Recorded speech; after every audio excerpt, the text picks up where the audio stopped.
E vai dizer assim: a palavra do Senhor veio a Jonas, filho de Amitai, dizendo: levanta-te, vai a Nínive, aquela grande cidade, diga grande cidade, e clama contra ela, e clama contra. Por que clamar contra ela?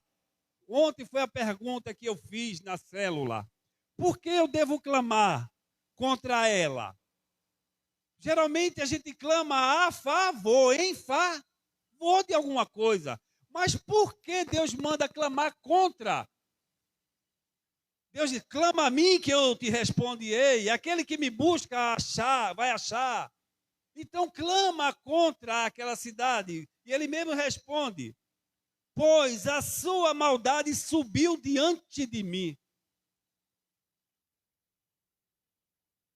Às vezes nós temos clamado por alguém, por alguma coisa, que a maldade dessa pessoa, presta atenção no que eu vou falar, para depois dizer que o pastor mandou abandonar determinados assuntos.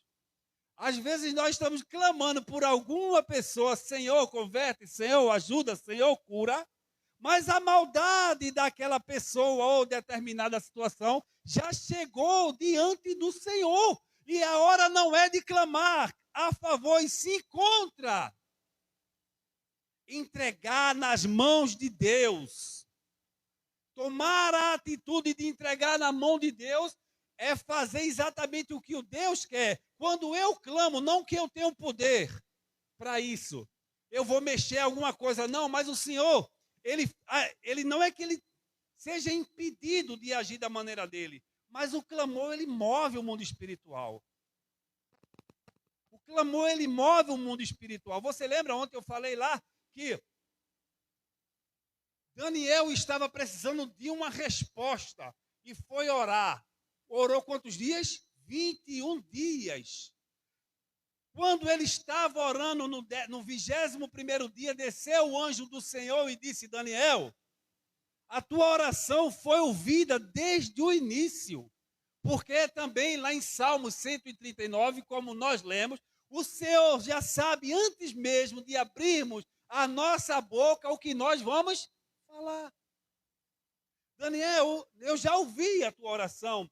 No entanto, quando eu vinha descendo, com a bênção que tu tanto necessitava, encontrei o príncipe da Pérsia, que são espírito que trabalha no mundo espiritual, claro, né, na dimensão espiritual, que impediu que eu chegasse aqui no mesmo momento que você pediu. Mas eu pedi ajuda a Gabriel, e ele veio e me ajudou, e aqui está a tua bênção. O Senhor, na mesma hora que você clama a Ele ouve a tua oração e responde a tua oração. Muitas vezes você tem impaciência de esperar pela resposta de Deus e começa a agir com a sua própria força.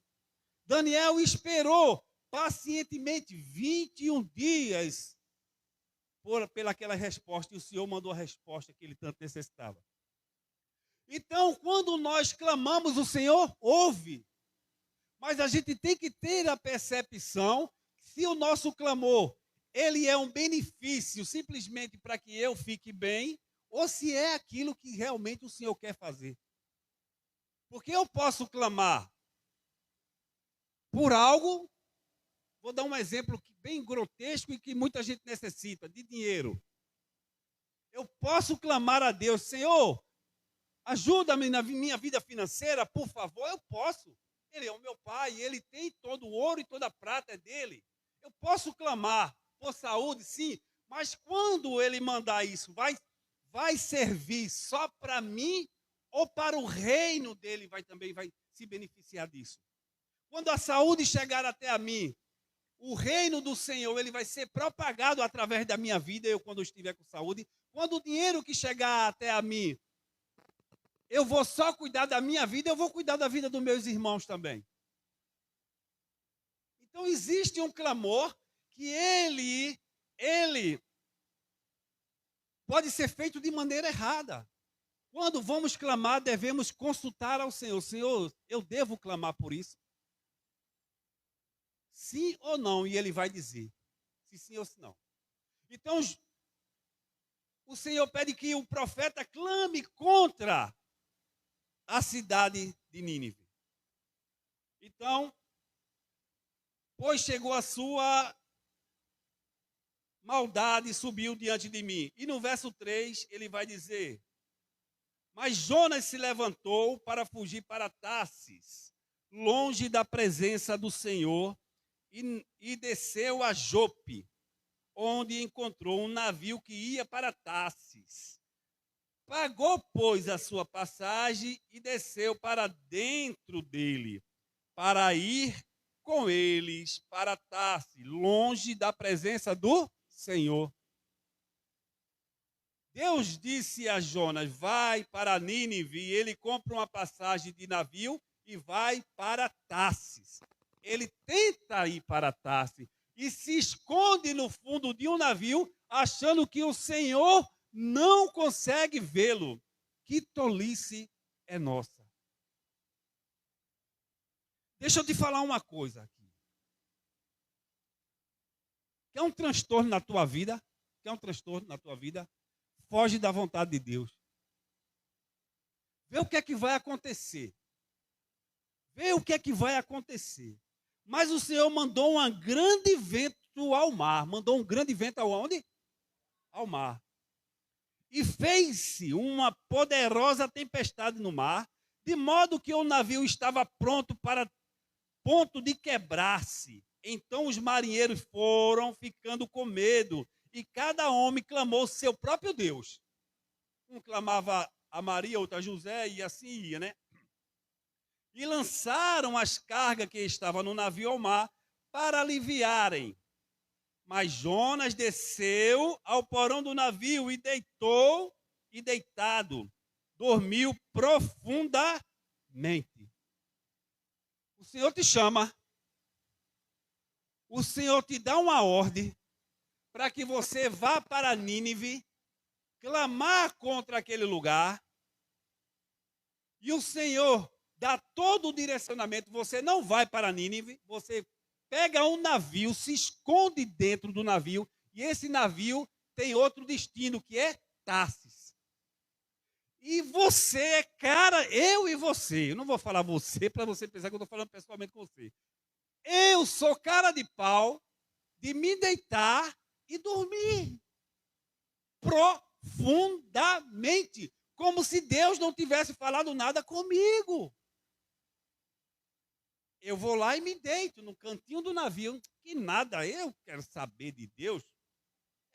Depois eu resolvo com ele. É assim que a gente faz.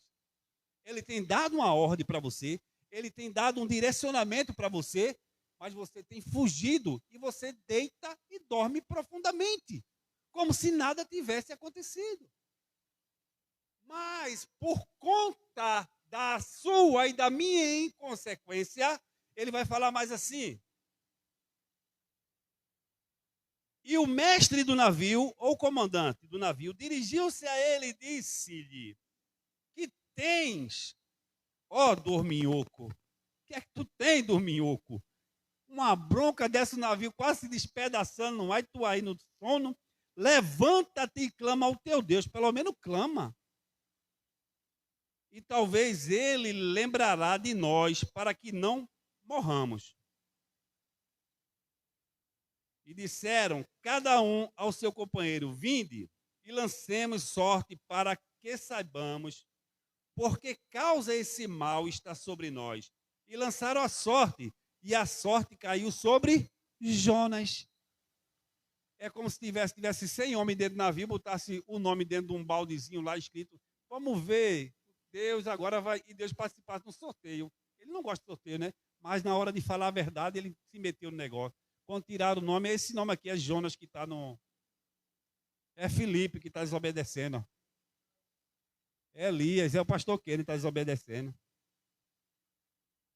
E mas homem, como é que tu tem um Deus desse tamanho, tu fala uma coisa dessa, os caras vão dizer aqui na frente. Então eles disseram: diga-nos, lhe pedimos por causa de que este mal está sobre nós, homem? O navio está quase se acabando. Qual é a tua ocupação? De onde vens? Qual é a tua terra?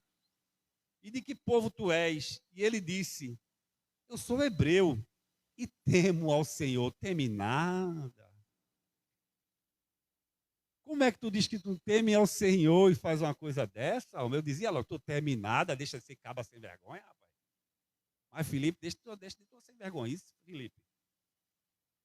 O Deus do céu que fez mar e a terra seca, fez o mar e a terra seca. Então os homens se encheram de medo, ó para aí. Os homens ficaram com medo e disseram: por que tu fizeste isto, homem? Pois os homens sabiam que fugia da presença do Senhor, porque ele lhes tinha dito. O Jonas já tinha falado que ele estava fugindo da presença do Senhor. Então eles ficaram sabendo, ficaram preocupados. Em seguida disseram-lhe: o que devemos fazer contigo para que o mar se acalme? Pois o mar estava agitado e tempestuoso. Guarda aí, 11.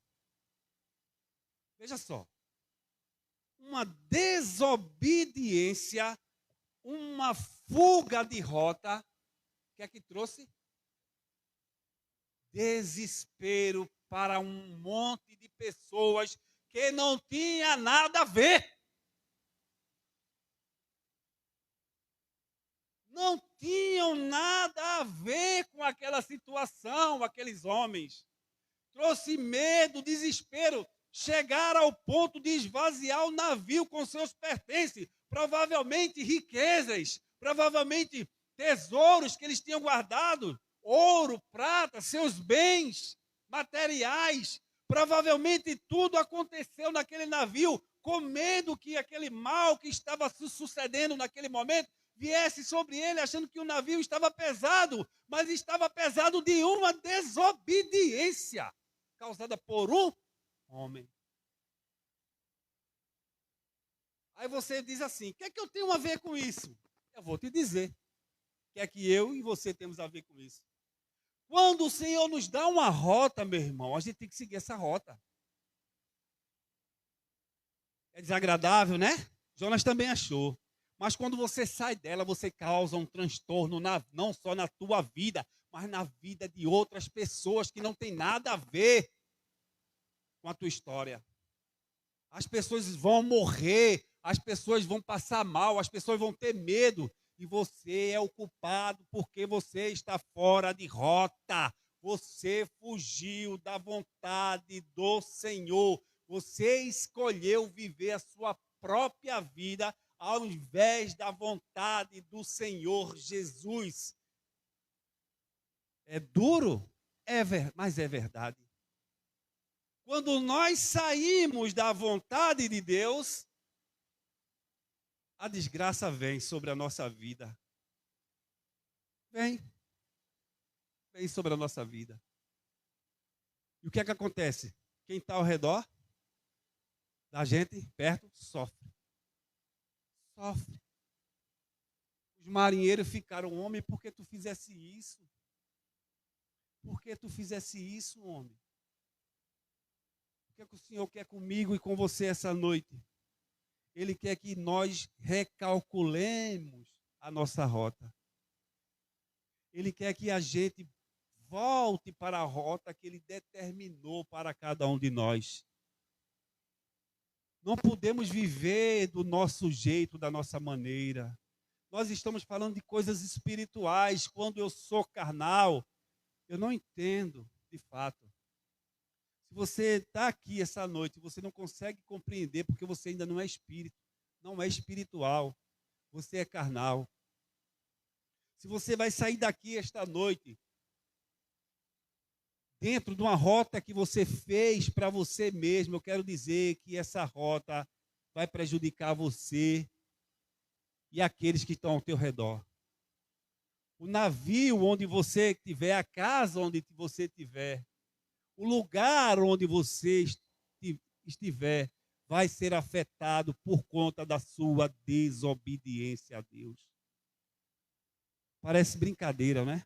Parece até uma historinha, mas isso acontece. todos sofrem. Os filhos sofrem, o marido sofre, a esposa sofre, a mãe sofre, quem estiver por perto sofre, porque há uma desregularização de rota, há um desvio de rota. O Senhor está dizendo, segue para Nínive, profetiza contra aquela cidade que o mal dela chegou até mim, profetiza contra aquela cidade e você, por questões pessoais, você diz, não, eu não vou obedecer, porque eu tenho o meu querer, o Senhor me deu o poder de escolher, então eu não vou. Saiba que você está acabando não só com a sua vida, mas com a vida daqueles que estão próximos de você. É duro. É duro. E ele vai dizer mais. 12, não é isso? 11. Em seguida disseram-lhe, o que devemos fazer contigo para que o mar se acalme? Pois o mar estava agitado e tempestuoso. E ele lhes disse, Jonas disse aos marinheiros,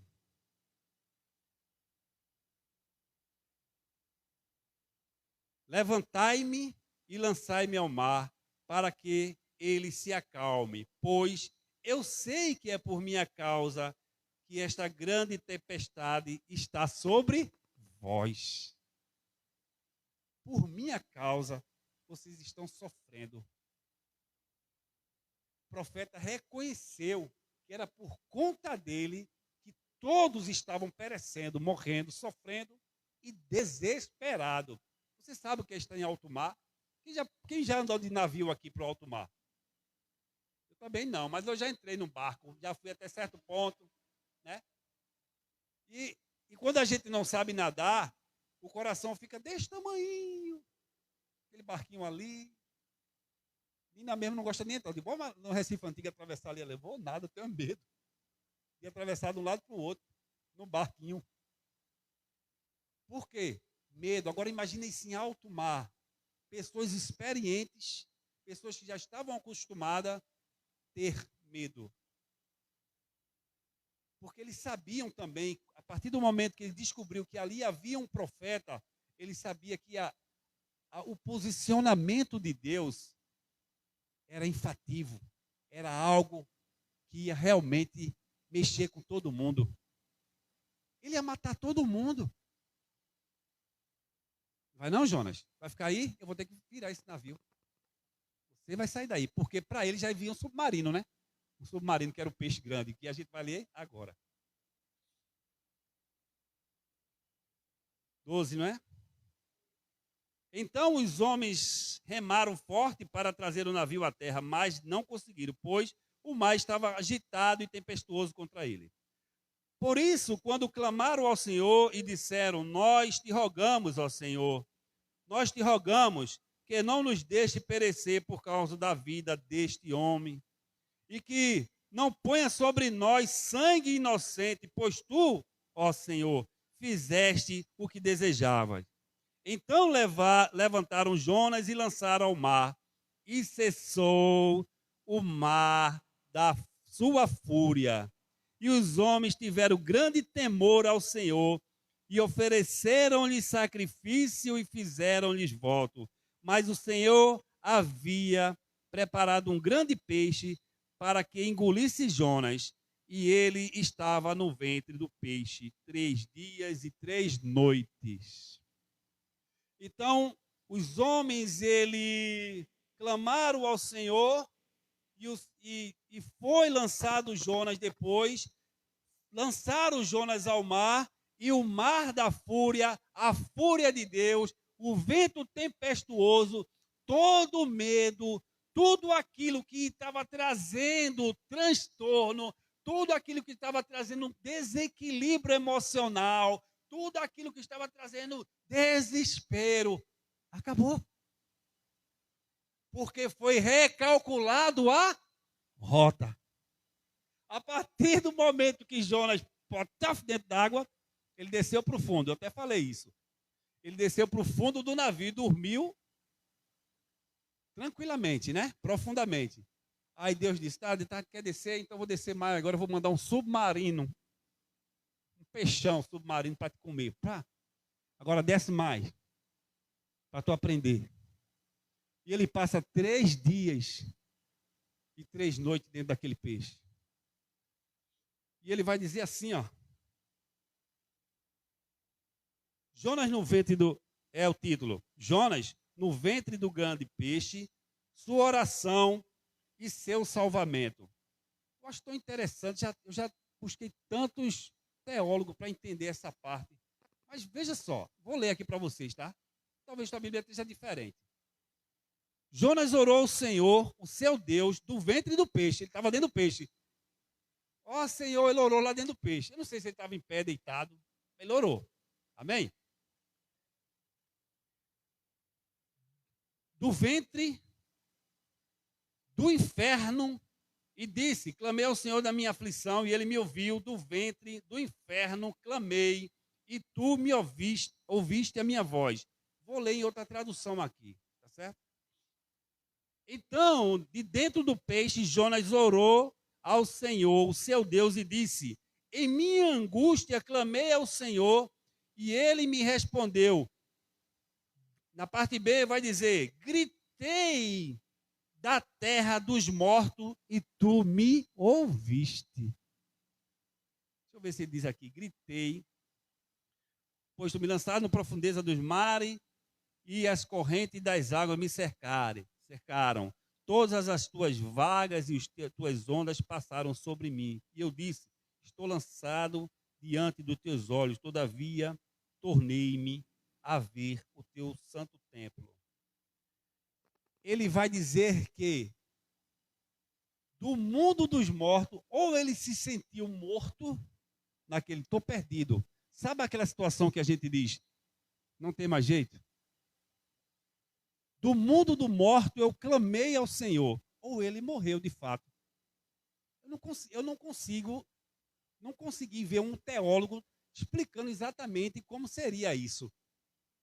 Já tentei vários canais, mas a maioria diz que não. Foi o medo simplesmente da morte e ele se sentiu morto.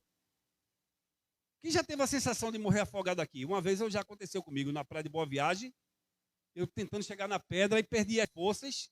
Eu disse, eita, morri. Aí veio um menino por trás de mim, calmo, menino, me empurrou.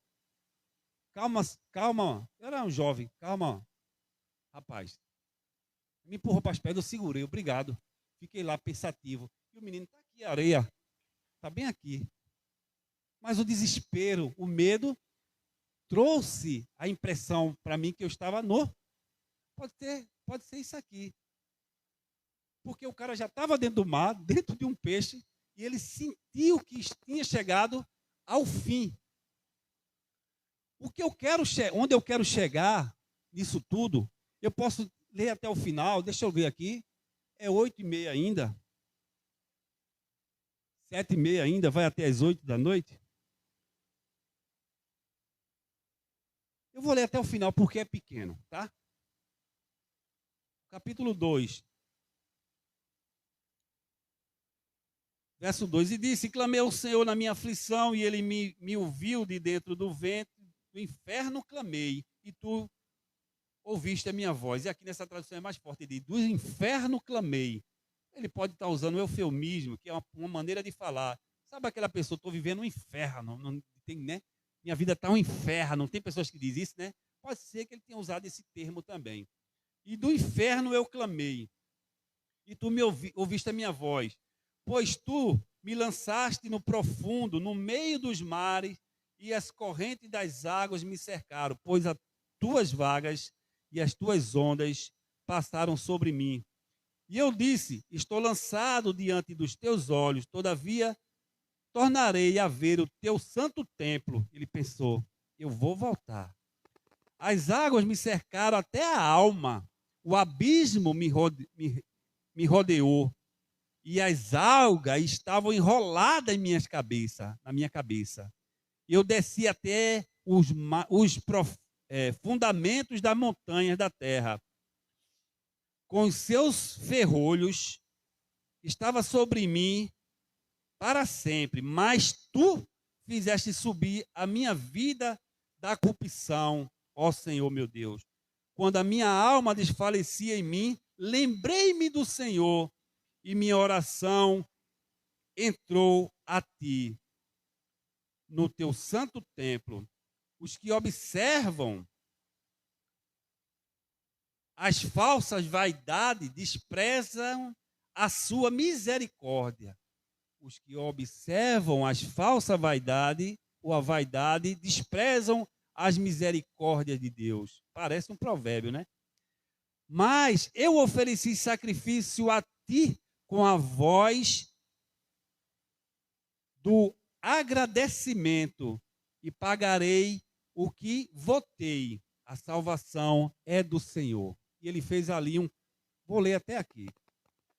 Ele fez ali um voto com o Senhor, para que o Senhor o tirasse ali. E disse, eu pagarei o meu voto ao Senhor. O Senhor me resgatou dessa profundeza, desse lugar. Ele já estava agradecendo pelo que o Senhor poderia fazer por ele.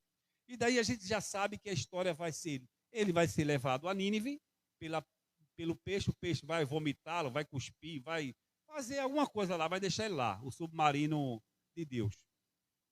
E ele vai pregar para a nação de Nínive, a cidade de Nínive, e a cidade de Nínive, ele vai chegar lá e vai dizer, como João Batista, ele vai dizer, arrependam-se, pois o juízo do Senhor está para chegar neste lugar.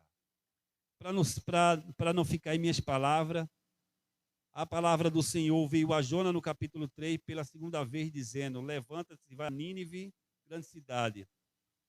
No 3, e Jonas se levantou e foi a Nínive, segundo a palavra do Senhor. Ora, Nínive era uma cidade muito grande, de 3 dias de jornada, de andada. Deixa eu ver aqui, tá?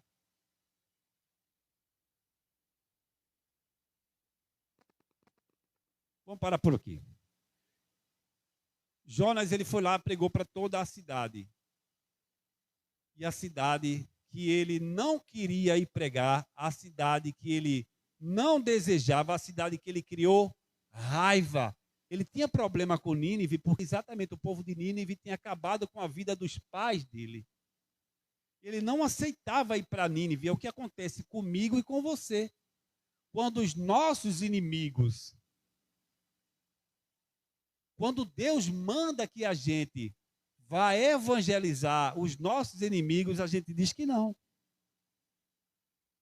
A gente põe uma barreira, uma dificuldade e troca a rota. Deus quer que eu vá para Nínive e eu vou para Tarsis, porque é melhor lá em Tarsis. Eu não conheço ninguém. Vou dar um exemplo. É mais fácil eu pregar aqui no Detran do que lá onde eu moro. Porque algumas pessoas me conhecem até meus defeitos lá. Não é assim que acontece? Conhecem os meus defeitos. Isso também é um problema.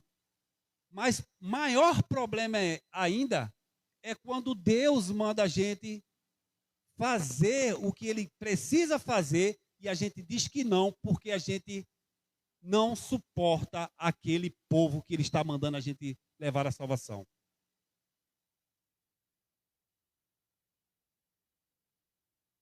E eu não estou nem falando de salvação. Eu quero trazer você para um lugar de recalcular a rota. Deus, ele tem um plano para a tua vida. Deus, ele preparou tudo. Está tudo escrito. Nós passamos aqui, ó. Foram 30 dias lendo o Salmo 139. Lendo o Salmo 139, lendo, relendo. Eu em casa fiz um propósito para que ele me mostrasse o caminho da eternidade. Tira de mim o que desagrada e mostra a mim o caminho da eternidade. E o que ele me mostra é exatamente eu amar os meus inimigos. É exatamente fazer aquilo que eu não quero fazer. É exatamente deixar que as coisas me maltratem, de maneira que as pessoas ficam chateadas por mim, inclusive. As pessoas ficam sem entender por quê as coisas dão tão errado às vezes e você mantém-se na rota. Mas as pessoas você devia tomar uma atitude. Sai daí desse lugar, toma uma rota diferente. Você não vai aguentar, você vai morrer. Mas o Senhor, Ele diz, não saia da rota. Porque esta rota foi eu que preparei para que você siga. O que é que nós temos feito? Não, essa rota é dificultosa, essa rota ela é dolorosa. Eu não quero isso para mim, porque o meu Deus, Ele é o Deus do amor, Ele é o Deus da cura, o Deus da paz. Ele é o Deus que pode todas as coisas, Ele é o Deus do coração, o ursinho carinhoso. Deus não me deixa sofrer se eu estiver sofrendo, tem alguma coisa errada. Se eu estiver sem dinheiro, tem alguma coisa errada. Se eu estiver passando fome, tem uma coisa errada. Eu quero dizer para você que isso é mentira. Você sim vai passar por todas essas dificuldades e o Senhor, Deus Todo-Poderoso, ainda continua sendo com você. Ah, quem dera a Jó. Já pensou se Jó tivesse dito isso que você e eu temos dito? A mulher dele já no final disse, peraí, homem, abandona teu Deus e morre. Sabe o que é você coçar o seu corpo com um caco de telha, porque é ferida? Eu tenho umas coceirinhas na cabeça. Eu disse, menina, coça aqui. Ela, menina, uma sarna da poxa, né? Mas é gostosinho, mas é uma coisa boa. Sabe? Uma coisinha boa, uma coceirinha. Mas se você sabe o que é pegar um caco de telha e a coceira não passar, sabe o que você está, não sei quantos quilômetros e as pessoas estão aqui, Jó está ali, ó. Vamos por ali não, parece que Jó está ali. Está fedendo. Sabe quantas vezes ele saiu da rota? Sabe quantas vezes ele entrou num navio e saiu da rota? Nenhuma vez. Porque a rota que o Senhor tem para dar, que Ele nos dá, é uma rota de eternidade. Talvez você não tenha entendido. A rota da eternidade, ela nunca para. Ela nunca acaba. Porque se está falando de uma rota eterna. Mas se você buscar uma rota alternativa, vai ter uma hora que ela vai parar, porque você vai ficar insatisfeito. A rota alternativa, ela tem um limite. O limite da vaidade, o limite da riqueza. Vai ter uma hora que você vai ter tanto dinheiro que você não sabe o que comprar. É assim que funciona. A rota da beleza. Quantas mulheres têm morrido porque precisam cada vez ficar mais bonitas? Elas se olham no Instagram, se comparam com outras. A bunda daquela é maior do que a minha. Vou procurar qual é o médico que faz. Aí vai lá, o médico dá aplica, apaga. Porque a rota que ela planejou, ela tem um limite. Mas quando se fala de rota de Deus, é uma rota de eternidade. Não tem limite, nunca para. Agora é luta atrás de... A história de Jó acabou em 42 capítulos. Mas você sabe se Jó depois teve problemas ou não? E aí? Você sabia que Lázaro não foi ressuscitado? Sabia? Você sabe, né? Você sabia que ele morreu depois? Morreu depois. Eita, Lázaro ressuscitou, mas morreu depois. Amém? Quem está comigo? Uma rota de eternidade. O Senhor te chama essa noite para você recalcular a rota, meu irmão. Sempre vou dizer aqui que a gente nunca vai fazer um culto de pulos e gritos. Um culto de um falso avivamento, não. O avivamento ele tem que sair de dentro de você. Se o que está escrito aqui não te avivar, o que sai da minha boca, em hipótese alguma, vai poder te avivar. Se eu começar a pular e você pular, você só está sendo só empolgado. Se eu começar a falar em língua, quer ver uma coisa que a gente gosta? É que o pastor fala em línguas no púlpito. Só basta a gente dar um recantarabachurianda, aí o outro de lá dentro, glória, aleluia. Não sabe nem o que é que está saindo da boca. Porque a língua é estranha. E às vezes o pastor está falando algo que a igreja precisa se consertar. E até o pastor às vezes nem sabe. A maioria das vezes eu não tenho um dom de interpretação de língua. Eu não tenho.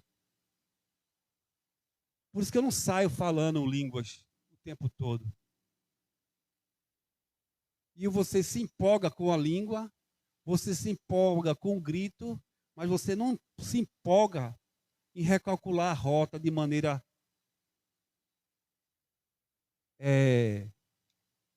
racional. Maneira racional é pensar de maneira correta. O Senhor nos chama. Recalcular a rota significa que você vai ter que amar mais aqueles que estão te perseguindo. Recalcular a rota é você ter que ajudar mais aquelas pessoas que menos merecem. Recalcular a rota é você estar mais perto de Deus todos os dias da tua vida. Recalcular a rota é orar mais, é ler a Bíblia e entender o que o Pai quer para você. A palavra de Deus está aqui. Eu só sou um homem que me dispus a ser usado por Ele para falar o que você tem que fazer. Mas se eu também não fizer, eu também estou fora de rota. E eu procuro andar na rota, porque eu já entendi o que o meu Pai tem para mim. Eu já entendi o que Ele quer para a minha vida. E não importa o que o mundo, ou o que o povo, o que pessoas amigas ou inimigas falam ou pensam. O importante é que eu estou na rota de Cristo. E logo estarei eu na eternidade com Ele. Porque eu creio que, mesmo sem eu merecer, mesmo sem ter mérito em mim, foi derramado na cruz do Calvário sangue valiosíssimo por esta vida que não serve para nada. Eu não sirvo para nada, mas o meu Senhor me lavou e remiu com o seu sangue, também fez por mim e fez por você também. Você precisa reconhecer que você não é ninguém. Você precisa reconhecer. Acorda, irmã, e dá um café a ela, por favor. Acorda aí, irmã. Dá um café. Se der café, pode dar aí, viu? Pois irmão que estiver dormindo. Você precisa entender que eu e você não somos ninguém, mas não é uma maneira de desprezo, sabe? É uma maneira de entender que Deus ele é maior do que todos nós.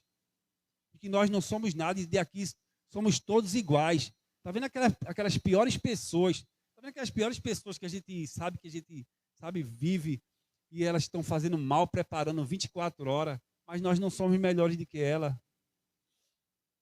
O Senhor manda a gente amar essas pessoas que têm preparado um cerco, têm preparado uma armadilha, têm preparado algo para nos derrubar. O Senhor, Ele deixa claro.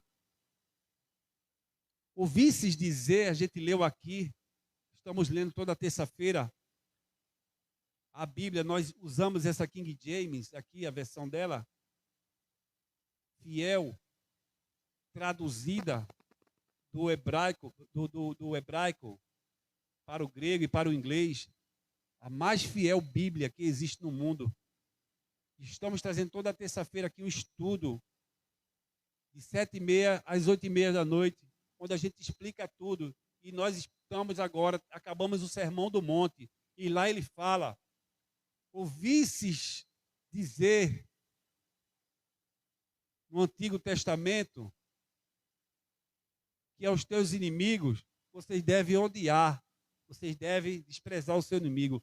Mas eu, Jesus, todavia agora vos digo, ame aqueles que te perseguem. Ame aqueles que te odeiam. Ame aqueles que querem ver o teu mal. Gente, isso é muito forte para a gente, inútil demais. Você só vai entender isso se o seu coração estiver dentro dele, guardado na mão dele. Você só vai conseguir entender isso se você tiver o teu coração já na mão dele. Mas se você tiver teu coração fora de rota, você não vai entender isso. Ele manda amar aqueles que nos perseguem. Ele manda cuidar daqueles que têm nos ferido, nos têm esfaqueado pelas costas. Que tem preparado armadilhas gigantescas para a gente cair. Os nossos sonos, às vezes, são tão perturbados porque essas pessoas elas não param de mexer no mundo espiritual, de mexer em todo lugar porque quer ver você morto. Você tem que sair da terra. E o Senhor está dizendo, ame-os, ame-os, pois eu vos amei. Quando ele diz que eu vos amei, ele está dizendo, você é igual a ele. Você pensa que o seu coração é bom, é? Ah, está pensando que teu coração é bom, é? Aqui ficava chocado às vezes, ele diz algumas vezes comigo, pastora. Eu até brincava com ela. Todo castigo, tem um ditado que diz o mundo, todo castigo para é pouco. Eu dizia, todo castigo que acontecer, tudo que acontecer de ruim aqui, eu sou merecedor. Comigo, tudo eu sou merecedor. Mas o meu Senhor, ele não era merecedor. E ele passou pela cruz que era minha e que era sua. Ele que passou pela cruz que era para mim e que era para você. Ele se deu mesmo sem merecer. Ele foi, subiu naquela cruz e entregou a vida dele por mim e por você. Então, quando eu entendo isso, eu largo mão do meu querer, da minha vontade. Não existe mais o Kennedy. Existe o Kennedy, mas esse Kennedy é Jesus morando dentro dele. Mas tem defeito, o Kennedy tem, preciso melhorar. Mas estamos em processo de aperfeiçoamento. Por enquanto, vemos em parte, mas um dia veremos face a face. E quando vermos face a face, seremos aperfeiçoados, seremos iguais a Ele. Vamos ser iguais aos anjos do céu. Que maravilha. É outro detalhe. Amém? Então, pastor, o que é que eu devo fazer essa noite? Recalcular a rota. Quem está me entendendo? Pega teu GPS essa noite. Recalcula. O que é que o Senhor quer contigo? Está aqui, ó, escrito. Ele quer que você primeiro reconheça que Ele é seu Senhor e Salvador. E que só Ele pode levar você para a eternidade. E segundo, que você siga o que está escrito aqui. Tem dificuldade? Existe internet, existe tudo. Existem pessoas que estão dispostas a ler, como eu estou. Toda terça-feira eu leio a Bíblia aqui, aqueles que não têm condições de entender e que não têm condições de ler. Eu leio, o pastor querendo vir para cá, ler a Bíblia para aqueles que não entendem a Bíblia. Nem entendem, nem sabem ler. Eu venho, estou aqui toda terça-feira e creio eu que o Senhor vai me dar mais forças para que eu possa vir mais dias durante a semana, se Deus assim quiser. Quem crê nisso? Quem me entendeu? Quem entendeu o que o Senhor quer para a tua vida? Levanta a tua mão, entendi, pastor.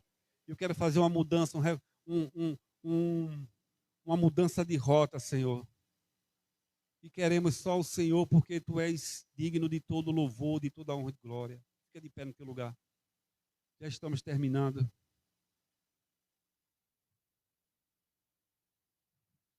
Você de repente diz assim, pastor não, você diz, Jesus, eu estou querendo o Senhor, mas eu estou fora de rota.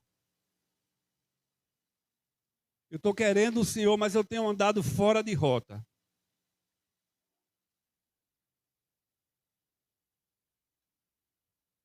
E eu quero recalcular a partir de hoje a minha rota. Eu quero que o Senhor me dê o direcionamento correto. Você não vai precisar vir aqui na frente, você não vai precisar fazer nada.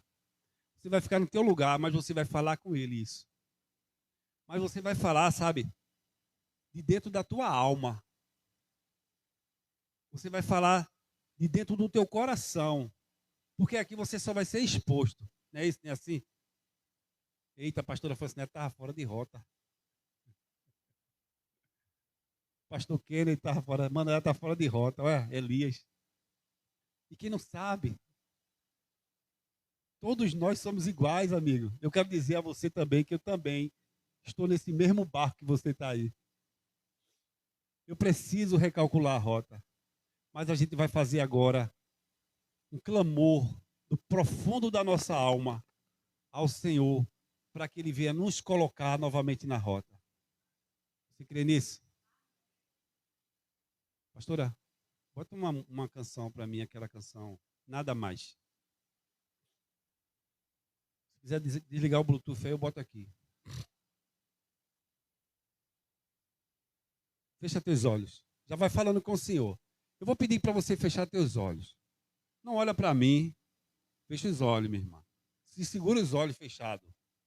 Na hora de fechar, na hora de abrir os olhos, o povo da igreja fecha para dormir. E na hora de fechar, o povo da igreja abre. O Espírito Santo de Deus. Oh, aleluia, Senhor. Glória seja dada a ti, Senhor.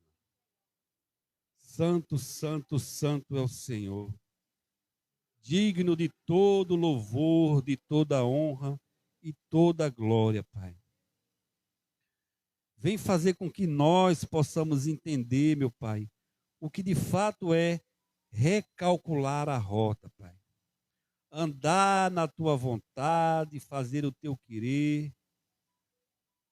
Andar